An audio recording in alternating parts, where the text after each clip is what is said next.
नमस्कार दोस्तों, क्या आप कभी सोच सकते हैं कि कोई नेता किसी पत्रकार के सवाल से इतना नाराज हो जाए कि बीच यात्रा में उसे हेलीपैड पर उतारकर या छोड़कर हेलीकॉप्टर से उड़ जाए?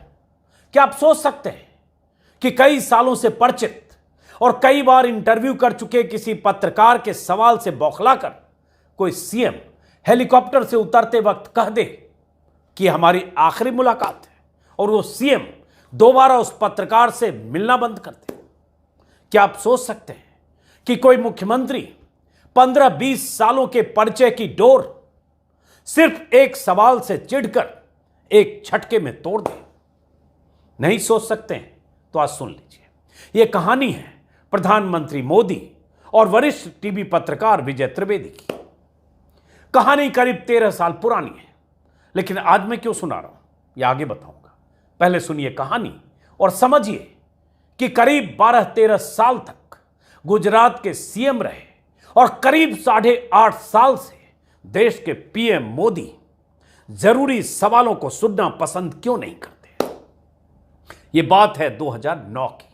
देश में लोकसभा चुनाव हो रहे थे। सभी दलों के स्टार प्रचारकों की रैलियां हो रही थी, भाषण और सभाएं हो रही थी। गुजरात के सीएम नरेंद्र मोदी भी लगातार चुनाव प्रचार में जुटे थे। गुजरात दंगों के दौरान एनडीटीवी की रिपोर्टिंग से नाराज मोदी एनडीटीवी के किसी पत्रकार से सीधे मुंह बात तक नहीं करते थे। इंटरव्यू तो छोड़ ही दीजिए, आसानी से इंटरव्यू के लिए तैयार भी नहीं होते थे। उसी एनडीटीवी में विजय त्रिवेदी भी थे।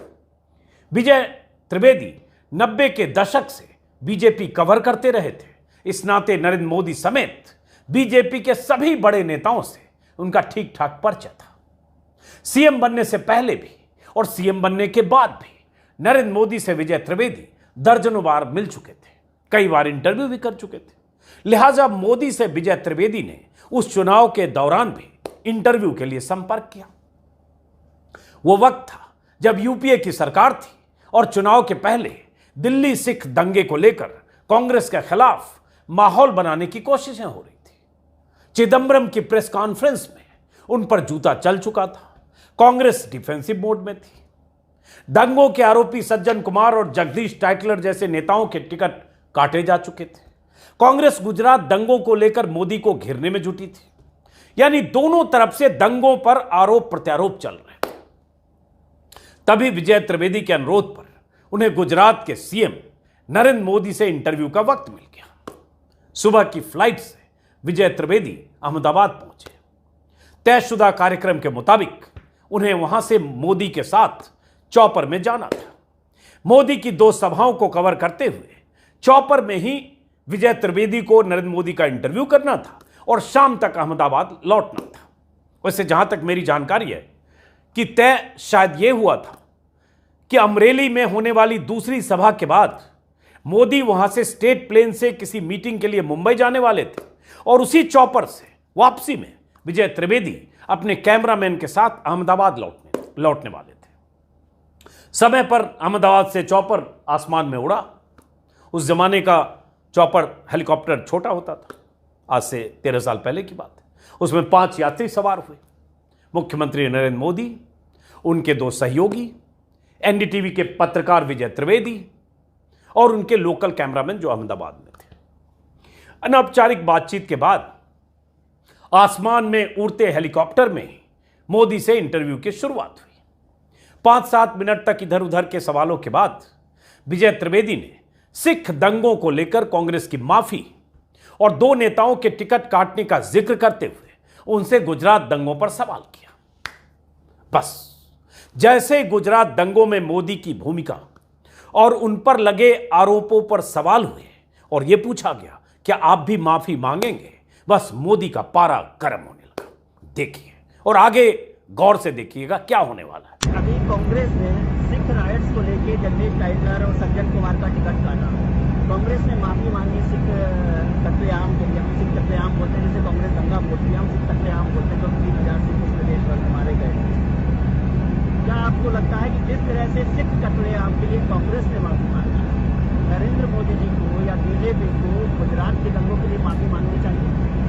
इस समय में मैं बहुत इंटरव्यू दे चुका हूँ। आप नहीं समझते कि माफी की जरूरत है? मैं बहुत इंटरव्यू दे चुका हूँ। इंटरव्यू का मतलब मुझे समझ आया। विजय त्रिवेदी ने तीसरी बार सवाल बदलकर फिर पूछा, जैसे कांग्रेस ने सिख दंगों को लेकर माफी मांगी है, क्या आप माफी मांगने को तैयार हैं या नहीं? मोदी जी ने विजय त्रिवेदी के सवाल को नजरअंदाज करके कुछ सेकंड की चुप्पी साधी, दिख रहा होगा। फिर सामने बैठे सहयोगी से ऐसे पानी मांगा इशारों में और पानी मांगकर पीने लगे। विजय त्रिवेदी दंगों की जांच के लिए गठित एसआईटी की रिपोर्ट से जुड़ा दूसरा सवाल विजय त्रिवेदी ने पूछा। फिर मोदी चुप, पानी ऐसे पीते रहे। फिर मोदी जी ने सामने टेबल पर रखी फाइल पलटनी शुरू की, ऐसे फाइल उठाई और पलटने लगे। विजय त्रिवेदी ने फिर एक सवाल पूछा। अच्छा, एक सवाल अभी नरेंद्र मोदी सरकार मोदी फाइल पलटते रहे। देखकर आपको लग गया होगा कि विजय त्रिवेदी के सवालों से नरेंद्र मोदी असहज हो गए थे। मोदी को इतने सालों से जानने वाले विजय त्रिवेदी उनकी नाराजगी का अंदाजा लगाकर असहज तो हुए, लेकिन बीच बीच में कुछ कुछ सेकंड के गैप पर सवाल पूछते रहे। यही काम होता है पत्रकार का, काउंटर सवाल या सवाल पूछकर जवाब निकालवाने की कोशिश। लेकिन मोदी ने तय कर लिया था कि अब इस रिपोर्टर से कुछ बात ही नहीं करनी है। विजय त्रिवेदी ने इसके बाद भी 2 सवाल किए, लेकिन मोदी ने कोई जवाब नहीं दिया। वो हेलीकॉप्टर की खिड़की से बाहर देखने लगे, गोया जल्दी इस यात्रा के खत्म होने का इंतजार कर रहे हैं। कुछ सेकंड के बाद, चूंकि कैमरा रोल था, उन्होंने खुद कैमरे के लेंस पर हाथ रखकर रिकॉर्डिंग को बंद करने को कहा। विजय त्रिवेदी को तब तक यह अंदाजा नहीं था कि बात इतनी बिगड़ चुकी है कि मोदी से अब उनकी यह आखिरी मुलाकात साबित होगी। बातचीत और इंटरव्यू तो छोड़ ही दीजिए, हेलीकॉप्टर के भीतर इंजन का शोर तो था जैसे आप सुन रहे हैं, लेकिन उस शोर में भी एक अजीब किस्म का सन्नाटा था। कोई किसी से बात नहीं कर रहा था। एक मुख्यमंत्री, बगल में बैठा एक रिपोर्टर, दोनों एक दूसरे को 15-20 सालों से जानते थे। चुप्पी। कुछ मिनट बाद हेलीकॉप्टर पहली जनसभा के लिए हेलीपैड पर उतरा। जब मोदी उतरने लगे, उन्होंने विजय त्रिवेदी के कंधे पर हाथ रखते हुए कहा, विजय जी, यह हमारी आखिरी बातचीत है। विजय त्रिवेदी तब तक भी नहीं समझ पाए कि आगे क्या होने वाला है और इस नाराजगी का क्या असर दिखने वाला है। जैसा कि होता है, हेलीपैड से सीएम अपने काफिले के साथ मंच की तरफ रवाना हो गए। विजय त्रिवेदी अपने कैमरामैन के साथ कवरेज के लिए दूसरी गाड़ी में बैठकर सभा स्थल की तरफ चले गए। उन्होंने लोगों से बात की, जैसे उनको जो रिपोर्ट तैयार करनी थी। मोदी का जब भाषण खत्म हुआ तो उनका काफिला फिर वापस हेलीपैड की तरफ लौटा, सीएम का। विजय त्रिवेदी भी तय कार्यक्रम के मुताबिक अपने कैमरामैन के साथ हेलीपैड पहुंचे, क्योंकि उनको अगली सभा में भी जाना था और फिर वापस लौटना था। लेकिन उनके हेलीकॉप्टर तक पहुंचने से पहले ही मोदी जी हेलीकॉप्टर में बैठ चुके थे और उनका हेलीकॉप्टर टेक ऑफ कर रहा था। विजय त्रिवेदी को कम से कम इसका अंदाजा तो नहीं था कि उन्हें यूं अहमदाबाद से 250 किलोमीटर दूर एक गांव में एक सभा स्थल के पास छोड़कर मोदी रवाना हो जाए। वहां विजय त्रिवेदी के लिए मोदी संदेश छोड़कर गए थे कि आप वहां मौजूद सरकारी गाड़ी से अहमदाबाद लौट सकते हैं। जरा सोचिए कि मोदी को सवालों से कितनी चिढ़ होती है अगर वो सवाल उन्हें पसंद ना हो तो। और उन्हें कैसे सवाल पसंद होते हैं, इसकी मिसाल बीते 8 सालों में कम से कम 8 बार तो आप देख ही चुके होंगे। कल के वीडियो में भी मैंने कुछ सवालों का जिक्र किया है। बहरहाल, विजय त्रिवेदी ने एक पीटीसी रिकॉर्ड किया जिसमें उन्होंने खुद क्या कहा था, सुनिए, वो भी एनडीटीवी के सौजन्य से, यूट्यूब पर मौजूद है। पहला तो शुक्रिया नरेंद्र मोदी का कि उन्होंने नाराजगी के बावजूद मुझे हेलीकॉप्टर में बीच आसमान में नहीं उतारा। तकलीफ इस बात की नहीं है कि अब मुझे 262 किलोमीटर बाई रोड अहमदाबाद पहुंचना होगा। तकलीफ इस बात की है कि अभी बहुत सारे सवाल थे जनता के जिन्हें मुझे उनसे पूछना था, जिनका जवाब चाहिए था। मोदी जी ने इंटरव्यू के बाद कहा कि this is last interview in my life time to you. खैर, मोदी जी चुने हुए नुमाइंदे हैं और मेरा काम है सवाल करना। मुझे उम्मीद है कि फिर किसी रास्ते पर उनसे मुलाकात होगी और सवाल जवाब का सिलसिला फिर से शुरू होगा और शायद उस बार चुप्पी ना हो। सुन लिया आपने। विजय त्रिवेदी ने मोदी के रवैये को देखकर फैसला किया कि सरकारी गाड़ी से अहमदाबाद लौटने की बजाय अपने इंतजाम से लौटेंगे। लेकिन सभा विसर्जित होने के बाद जैसा कि होता है, रैली खत्म, भीड़ चट गई, वहां से लौटने के लिए कोई वाहन नहीं दिख रहा था। तब उन्होंने कुछ किलोमीटर का सफर एक ट्रैक्टर पर तय किया, क्योंकि वहां से लौटना तो था 250 किलोमीटर। फिर बस से आगे की यात्रा की और किसी तरह से रात तक अहमदाबाद पहुंचे, फिर दिल्ली लौटे। यह सब विजय त्रिवेदी ने 1-2 सेमिनार में इसका जिक्र किया है। लेकिन यहां से एक अध्याय खत्म हो गया, मोदी से जान पहचान और परिचय का अध्याय। जिस मोदी से उनका सालों पुराना परिचय था, वो एक इस इंटरव्यू से हमेशा के लिए खत्म हो गया। बीजेपी कवर करने वाले एक रिपोर्टर के तौर पर विजय त्रिवेदी नरेंद्र मोदी को तब से जानते थे जब वो पार्टी का काम करते थे, दिल्ली में महासचिव थे तो, और दिल्ली में रहा भी करते थे। अक्सर मिलना जुलना होता था बहुत सारे रिपोर्टर की, तब विजय त्रिवेदी की भी मुलाकातें होती थी। और सीएम बनने के बाद भी विजय त्रिवेदी ने गुजरात जाकर उनका 2 या 4 बार इंटरव्यू किया था। लेकिन इस एक इंटरव्यू से सब खत्म। हेलीकॉप्टर से उतरते वक्त विजय त्रिवेदी को सही कहा था मोदी ने कि हमारी और आपकी आखिरी बातचीत है। इसी से आप अंदाजा लगा लीजिए कि मोदी वाजिब सवालों से कितना बचते हैं, कितना भागते हैं, कितना चिढ़ते हैं।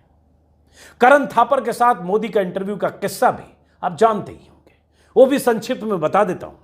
लेकिन आज ये क्यों बता रहा हूं? इसलिए ताकि सनद रहे कि देश के पीएम कभी भी मीडिया के वाजिब सवालों का सामना नहीं करना चाहते, और मीडिया में वो हिम्मत नहीं कि उनसे ऐसे सवाल पूछ सके। उन्हें जानने वाले लोग बताते हैं कि जब वो गुजरात के सीएम थे तब भी चुनिंदा पत्रकारों को ही इंटरव्यू देते थे। अगर किसी ने ऐसा कुछ पूछ लिया जो उन्हें पसंद नहीं, तो मोदी से उनकी आखिरी मुलाकात होती थी, चाहे वो टीवी के पत्रकार हो, प्रिंट का रिपोर्टर हो, या किसी किताब का लेखक। जैसे मोदी की जीवनी लिखने वाले नीलांजन मुखोपाध्याय से भी मोदी का पुराना परिचय था। एक रिपोर्टर के तौर पर दिल्ली के दिनों से उनकी मुलाकातें होती थी। नीलांजन ने 2012 में जब मोदी की कहानी, मोदी की जीवनी लिखने की शुरुआत की, एक पब्लिशर के कहने पर गुजरात जाकर कई बार मिले भी, लंबी बातें भी हुई। लेकिन जब यह किताब छप कर आई तो मोदी को इस किताब में लिखी गई, कही गई कुछ बातें या तो बुरी लगी, या जैसी वह किताब चाहते थे वैसी शायद यह किताब बनी नहीं। नतीजा यह हुआ कि नीलांजन मुखोपाध्याय से भी मोदी ने संवाद के सारे दरवाजे बंद कर दिए। किताब छपी, संवाद खत्म। एक दिलचस्प कहानी है इस किताब से जुड़ी हुई। और उसके बाद इस किताब के बाद कैसे 2 किताबें लिखवाई गई। विदेशी लेखक से मोदी का महिमा मंडन करते हुए किताब छपी, वो किताब भी मेरे पास है। और इस किताब के काउंटर में कैसे मोदी की छवि को अगर थोड़ा भी झटका लगा, उसके करेक्शन के लिए कैसे 3-4 किताबें बैक टू बैक आई, उसकी भी एक कहानी है। इस किताब के ज्यादातर पन्ने मैंने पढ़े हैं। कुछ दिलचस्प कहानी, कुछ दिलचस्प बातें अलग से मैं किसी और वीडियो में बताऊंगा। वापस लौटते हैं करण थापर पर। करण थापर के वीडियो में, इंटरव्यू में जिस ढंग से मोदी उठ खड़े हुए, वो आप सब लोग जानते होंगे। 2-3 सवाल जब करण थापर ने दंगों से जुड़े, सुप्रीम कोर्ट के रुख से जुड़े पूछे, तो नरेंद्र मोदी मुख्यमंत्री थे, 2007 का वो इंटरव्यू है, गुजरात चुनाव के पहले। वो नाराज हुए और उसके बाद वहां भी उन्होंने ऐसे पानी मांगा। इंटरव्यू में असहज होने के बाद वो पानी पीते हैं, पानी पिया और उसके बाद दोस्ती बनी रहे का एक संदेश दिया करण थापर को। माइक उतारा, बात खत्म। करण थापर ने अपनी किताब में विस्तार से उस इंटरव्यू का जिक्र किया है। करण थापर इंटरव्यू को चालू रखने के लिए, या उस इंटरव्यू के खत्म होने के बाद, या एब्रप्टली एंड होने के बाद भी 1 घंटे तक या आधे घंटे तक कोशिश करते रहे कि मोदी दोबारा उस इंटरव्यू को शुरू करें। लेकिन मोदी ने कहा फिर कभी। उस समय वो इंटरव्यू CNN IBN पर प्रसारित हुआ, अधूरा इंटरव्यू, एब्रप्टली इंटरव्यू जो खत्म हुआ।